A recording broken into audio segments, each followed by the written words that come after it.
another episode of the Cozy Corner of Cinema. This is episode number 203, being recorded on Wednesday, February 18th, 2026. I hope you all are doing extremely well. I hope you all are having a lovely day and a lovely month. This is a very lovely February after all. It's a time not solely for just romantic love, but love in however way you want to interpret it. Love of another person, or love of your art, or your craft, or anything of the sort. You can interpret that as you will. It is not solely meant to be of a intimate relationship with a significant other. But it's a great month. It's a great time of the year. The days are starting to get a little bit warmer. Still making sure to be properly prepared and properly clothed when leaving the house, but the days are getting a lot more bearable to have to walk around. There are some times where I have to walk quite a bit of ways, and it does not feel like a gnarly chill going across your face. But knock on wood, there may be a storm coming soon, so we're going to take that as it comes. But anyways, boy, oh boy, man. I was thinking the other day, I was thinking that, I don't really listen to a lot of music of leisure as of late. I was thinking about a project that I've been working on, and I'm somebody who, if I'll hear something and I kind of associate that with a scene that it can relate to, or and actually get inspiration from it. You know, when I write, I like to listen to music. I like to listen to music that's going to match kind of the mood of what I'm writing. So last week I was writing something a bit more dramatic, a bit more serious, and I had this great kind of folk music on, and having to replay the songs a couple times. Not necessarily because I'm actually listening to the songs. It's more instinctual. Of I'm writing this dramatic scene. I'm writing this moment between these characters where there's not a whole lot of dialogue said, but it's more about how they feel each other, how they don't have to say any dialogue to really kind of get this idea from one another. And having this great folk music on in the background, these, regardless of what the lyrics even are, I'm mostly just listening to the instrumentals. But I had finished that project last week and finally getting to the end of it after having worked on it for quite a while. It was great to finally put that to rest for the time being. I'm going to come back to it. That's just solely a first draft that will be brought back to shortly. But this project I'm working on now is far lighter. So lately, what I do a lot of times, I'll be driving around and I'll be walking somewhere, and I'll have a playlist of a bunch of songs that kind of fit the mood of it, fit scenes I'd like to write and film, and it's great. It's great to listen to it, not solely out of leisure, but in a way of crafting a scene altogether. I was thinking in my head, there's something that I'm writing, and there's like, this one song works really good for this to fit the mood, and this other song also does work very well. So it's great to kind of juggle those back and forth. I was listening to the intro of the song like 5-6 times in a row, just like, yeah, that could work and that might not work. And that's ultimately something that you kind of have to grapple with, and a decision that you'll have to make. And when I say a decision you'll have to make, that in this context, something I have to make, a decision I have to make in terms of how I want to go about the scene, what I want to put the scene to. But in your own artistic endeavors, whatever that may be, whatever you're writing, whatever you're putting together, it's ultimately what, you really kind of have to be obsessive about it. And really sort of hone in what you think will be the best choice, no matter what it might be. Maybe it's something insignificant, seemingly so, like maybe a line of dialogue or a word, or maybe it's something bigger, like I don't know, like a whole plot point or a whole act or whatever it is. I mean, in this particular context, I'm talking about a screenplay or any kind of writing, really. Honestly, if you're writing a novel, or you're writing a novella or a play or a radio show or anything like that. It's all about, really kind of honing in, like I said before, and really just kind of being just totally into it. Where, I'm listening to like a lot of music now, and it's solely just for contextual sake.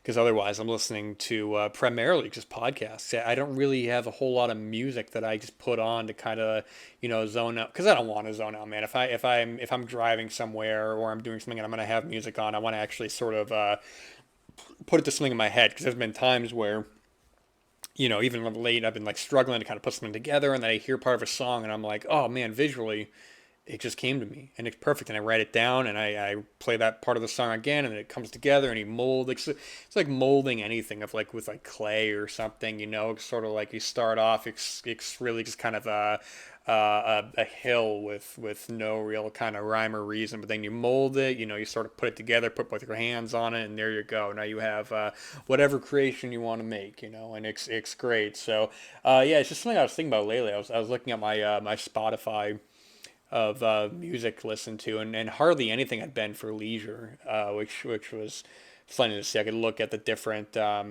artists and the different songs, and I could go, yeah, I know what this was for, I know what this was for, and I know what that was for. So it's just totally great, man. I mean, once you know, if I'm writing, I'm in the zone, and I got the music on. Even last night, I was just sitting here, and you know, it was quality over quantity. I didn't get a whole lot of pages done, but the page I did get, or the pages I should say, I was like, okay, I'm confident with this. I can move on from there, and if I want to come back to it, that's fine. But I'm not hesitant about it. Everyone's got different routines. Everyone's got different rhythms. In this case, I'm talking specifically about writing, but whatever it is, man. You know, I always say that you always got to find the whatever rhythm and routine works for you. People talk about, you know, oh, this artist does it this way. This artist does it this way. Some people are better in the morning. Some people are better at night. Some people are better at day. Some people are better, you know, in the middle of the night. It doesn't matter. You know, it's just all about, you know, whatever is gonna work for you, and finding, you know, just trying different things. Oh, sometimes, you know, oh, if I can't drink this because it'll make me, you know, jumpy, but I can't have this, it'll make me too tired, and all that, you know.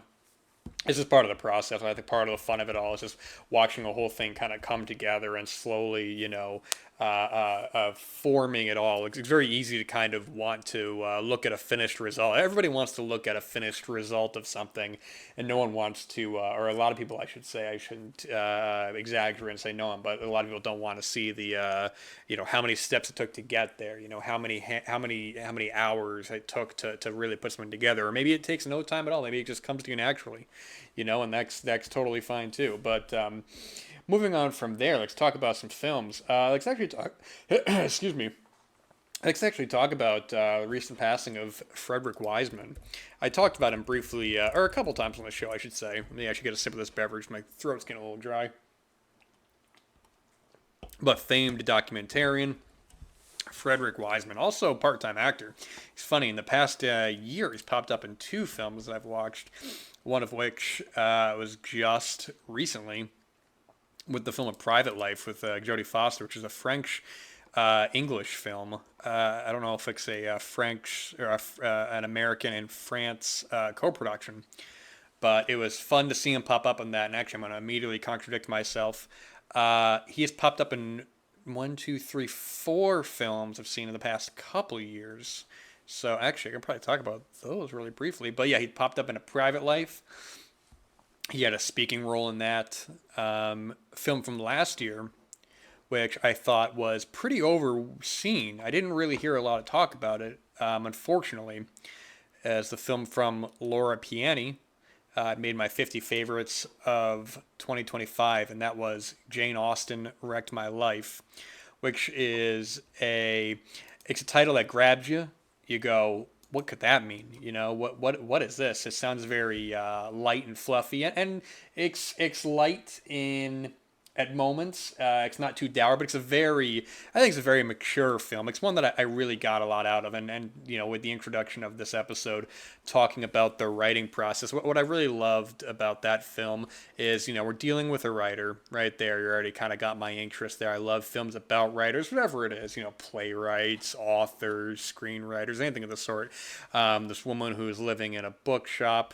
I'm sorry, living in a bookshop. It's been a long day, people. Working in a bookshop. And she gets involved with the Jane Austen Society because it was something that her friend had submitted for her. I'm going off memory from about a year and a half ago, so if I mess up some of the details, I do apologize. Anyways, she goes there and is sort of having trouble getting this inspiration, this writing out, but you know, you're at this place, you're at this resort, or not this resort, you're at this place, hey, all this inspiration is going to flow, and then some people, it just flows out of them, and then sometimes it doesn't, and I thought it was just such a totally cozy, mature, thoughtful, playful film, that the title, I think, makes it sound a bit more broad than it actually is, but it's a very well done film. I really, really enjoyed that. Another favorite of 2025 was Ephus. I've talked about this on the show before, and he had a small role in the film as well. I'm actually trying to remember exactly who he was in the film. I don't exactly remember, but I do remember going, "Hey, looks Frederick Wiseman." He's very cool. And also, film I saw a couple years ago. I think 2023. It says 2022 on here, but I think I saw it in 2023, and that was the latest film by Rebecca Zlotowski, which is Other People's Children. I'm trying to remember him in that film too, and I can't exactly remember. And crazily enough, I it all kind of ties together because Rebecca Zlotowski also wrote A Private Life. Did she direct that? I don't. I gotta check. Maybe she did direct that. She did direct that. That makes sense. And also, strangely enough, wrote the new Emmanuel from 2024, which was crazy to see that just pop up out of nowhere. I truly got no talk at all. I talked about the latest Numi Morlan Emmanuel and my disappointment with that film. And one of the episodes, many episodes ago. You can just probably find that up if you look it up on Google. But Frederick Wiseman, I'm talking about his acting roles, but he's a famed documentarian with, coming right out of the gate with his memorable and controversial Titicut Follies from 1967, looking at the Massachusetts mental institution or the correctional institution in, where was it? It says Bridgewater. Okay. And the sort of unveiling of the treatment of the patients in there, the mentally unwell patients, and the film, not having to hold your hand, which is one of the things that I think a strong suit of his documentaries is the not holding your hand, not having to hold the audience hand. There's no narration. And I haven't seen all of his documentaries, but all the ones I've seen, there's no narration. They don't need to string you along to tell you how to feel, tell you how to react by simply seeing the images and seeing the correlation between the images. You're able to sort of gather your own ideas and gather your own perspectives, not necessarily about the film as a whole, but even about certain situations. I think of some of his other films like High School, which was actually his follow-up from 1968, which may be my favorite of his work. Looking at a high school in, was it? Ooh, where was it? It was in the. It just says the Northeast. I forgot where it was, but that's one. It's actually a shorter one, about 75 minutes. You can run through that pretty briskly, but just following the lives of these students, the sort of changing, looking at the film in context, from the late 60s, a time of unrest in America, and seeing these kids really sort of trying to do their own thing and trying to find out who they are, trying to, it's just wonderful to watch. And he's done many documentaries, and I talked about a couple years ago his final documentary, which I think I might be messing up the title, but it's Menus Plaisirs, Les Troisgois, or Troisgois. I don't know how to say that, about the Michelin restaurant, the Michelin star restaurant in France. And I'm sorry, it has 3 Michelin stars, and we follow. There were 2 restaurants there. We follow the daily processes of the chefs, of the waiters, of how rigid everything is, how specific everything is, and it's just so engrossing how he can take these.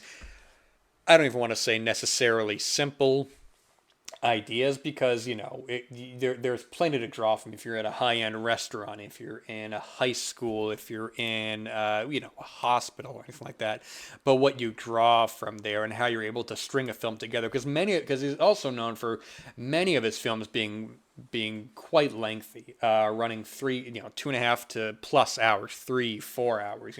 Even Menu Plaisir is or I'm probably saying, if I'm saying that incorrectly, just there, exactly what I'm talking about. I'm not, my French is pretty terrible. But even that film runs at 4 hours. I was fortunate enough to see it theatrically, but when you're just sitting in that theater and when you're just kind of embracing all of the film in front of you, it just feels like after a while you sort of like you really just kind of forget you're in a cinema. You're just with these people hanging out, and there's a lot of his films I haven't seen, and I think a part of the problem of that, for one, you know, is just not having just having not seen a lot of the films. But I've mentioned before the somewhat unavailability of a lot of them. And I say that not as if they were unavailable, but because they don't really have releases in America. They're able to stream on Canopy, and I believe PBS might actually have some because I know that I think Menu Plaisirs was for PBS. I believe so. Anyways, but the films are easily accessible to find, but it's more so that in America there's no real physical releases for any of these. I think you can buy them on his website, but they're quite expensive. I think they're about $50 for a DVD, and I think they are just the film themselves. I don't believe there's any sort of supplements with them, and you would love to see a contemporary boutique Blu-ray label put out a collection of these films. You know, Criterion or Arrow. I'd love to see, you know, because the BFI in the UK, they have a collection of some of his works, including High School, like I mentioned before. But there's a lot that I just haven't seen. You got to make the time for a lot of these. And I've seen maybe five. I think I've seen five of his films off the top of my head. I'm trying to think. I've seen. I think I remember Titicut Follies. I've seen High School, Meet, The Store. I think I've seen Hospital. Yes, I think I have seen Hospital. And then Menu Plaisir, and he was doing films up to the very end because even he had a non-documentary in 2022 titled "A Couple," co-written with Natalie. I'm not even going to try to say her last name. But he continued to do documentaries. City Hall in 2020, Monrovia, Indiana in 2018, Ex Libris in 2017, and they're actually showing a couple of his documentaries theatrically near me. But the timing is just a little tricky, is all. It's a little tricky to one, go to the cinema on a weeknight, let alone a film that I want to be fully alert for. Not saying I'm gonna nod off or it won't have my fullest of attention. But well, actually, maybe with the latter, it is you work all day and then you're going to see a 4-hour documentary. Sometimes it can be a little tricky. And then also keep an eye out for The Garden from 2005, a documentary that I haven't seen, but was sort of infamous for being completed, was ready to be shown at a festival, but the kind of top brass at the Garden, which was the Madison Square Garden, they wanted some dialogue removed from one scene about some business operations, and Wiseman refused, so they had blocked the release of the film, and it was unavailable for many, many years. I have no idea where it actually came from, but appeared online from what looked to be a VHS copy, and it is readily accessible. So hopefully one day we can get that on a nice release, or on a release actually, as well as other films. So Frederick Wiseman, a true pioneer of how we look at documentaries now. There's a book I have in the corner over there. I'm not going to get up and get it, but it's a book about the history of documentaries, and I'm hoping to get to that fairly soon, because Frederick Wiseman is just such an influential filmmaker, not even necessarily in strictly documentaries. I think that's definitely it goes without saying.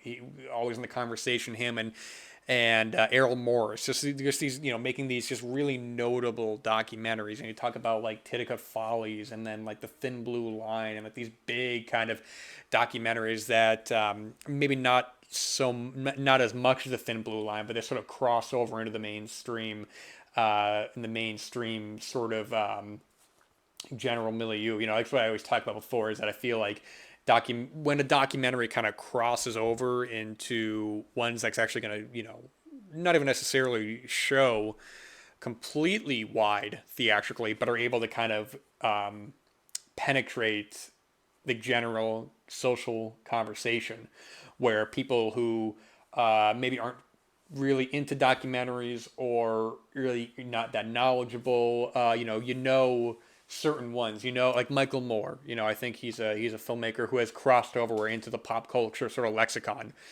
where people have strong opinions, positively or negatively, about him and his films. But ultimately, Joe Schmo,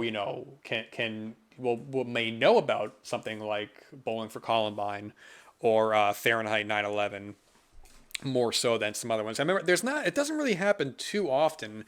I think maybe the last one that kind of got into the mainstream sort of, at least from what I've seen, because people can point to different examples, or if you're from a different area, whatever. I remember the Mister Rogers documentary. I think it was "Won't You Be My Neighbor." That was a bigger filmmaker who did that. I wasn't particularly a fan of that film, but that was one that I remember hearing, just seeing trailers for that in front of traditional fictional narrative films and people talking about it. Although I don't believe that got a wide release either. But either way, when I kind of went off topic there, what I'm talking about before is constructing a narrative without having to really kind of, like I said before, like hold your hand. There was that documentary. Well, actually, I'll talk about it in a second. But that's what I love about one of the things I love about Frederick Wiseman's films are his editing, because he's able to just string you along in a way that Ken Burns is a filmmaker, is a documentary filmmaker whose work I have not watched. He's been one whose films I've been eager to watch, but just for myriad reasons I've put off. But people say the same thing about him, where you watch his films and they're just so engrossing, and they're just so riveting. Where you look at Frederick Wiseman, you go, here's a 4-hour documentary about a 3-star Michelin restaurant. And you think that, boy, 4 hours, that really is something to behold, to take in. How can it sustain that? And it does. And you're fascinated, and you see the routine of all this and that. It's just so well done. And not even just necessarily that film, but just how he constructs his films. But there was that documentary I talked about a little while ago, simply titled Cow, from 2021, directed by Andrea Arnold, and I thought was just a fascinating, mature documentary. And it's one that lets you draw your own conclusions, not necessarily from, like I said before, the overall idea, but from certain, well, maybe just say, not strictly from the overall idea, but from certain situations in that film. I should also say Andrea Arnold is a excellent filmmaker in her own right. Directed one of my favorite films a couple years ago, Bird, which was actually her follow up to Cow, and she did Fish Tank 2009. I think probably her most well known. And I never saw American Honey, but that will be watching. She actually did the 2011 version of Wuthering Heights. There's a new version of that out.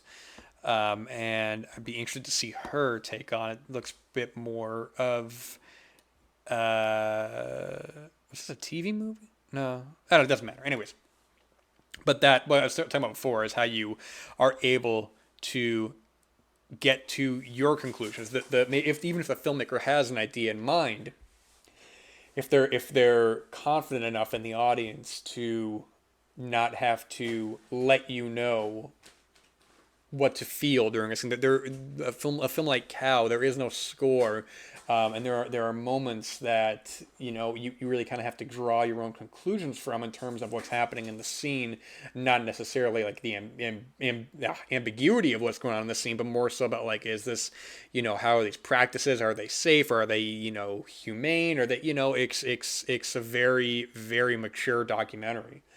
And I would be surprised if she wasn't at all a fan of Frederick Wiseman, especially if you're making a documentary like that. There's a famous documentary, which I've never finished. I remember watching part of it at one point. I was so turned off by it that I just had never had an urge to go back to. And I won't say what it is because, frankly, I haven't seen the whole thing, so I can't really say it. But I remember it's a famous documentary. And I remember the narration was so off-putting. The narrator drawing conclusions just from what we're seeing of just, we're in a foreign country and it's going, and the people here, they feel this and they feel this. And I go, gosh, I'm not 5 years old. I don't need this. And this is making me like nauseated to think that I need, I need a coloring book level to be able to follow in the lines. And I could be wrong. Next time I'm not going to say the name of that one, but I was so turned off by that notion of just having to spoon feed you. Not even necessarily the point, but just making just leaps and leaps of supposed conclusions that I don't even like. You're just making this up as you're going along. It was just such a turnoff, but makes us happy to be alive, to live at a time where we get filmmakers like Frederick Wiseman, like Andrea Arnold, these wonderful filmmakers, and we just are so happy that we get to live at a point where we get to exist the same time as these filmmakers and their work. So Frederick Wiseman will be remembered. He will always be in the conversation of just the great filmmakers, the great documentarians, and his legacy to so many documentarians, so many filmmakers that came after him and are coming up now. In 20 years, 30 years, there'll be another, there could be another great documentarian who says, I was directly influenced by Frederick Wiseman, and then the pattern continues, and everyone's influenced by everyone, and the great art just stays alive. So that's great to see, man. And yeah, let me keep an eye out to see if any of his works actually end up getting any sort of physical releases. I'd love to see them become more accessible, I should say, in terms of being able to buy them, not necessarily be able to watch them, because they're all fairly easy to watch. I mean, you can, do that your own way. But on that BFI Blu-ray, I was... let me see here. It had Titicut Follies, High School, Hospital, Juvenile Court, and Welfare. And they're all fairly, well, the first couple are fairly short. Juvenile Court and Welfare run a little over 2.5 hours. But keep an eye out on that set. I know I will as well. And that'll be it for this episode. We're going to wrap it up right there. So much to get done, so much to do, and we're just going to take it one day at a time. So thank you all for listening. Thank you all for lending me your ears for this past half hour. Still have no good final message to leave it out on besides stay true to yourself and your art.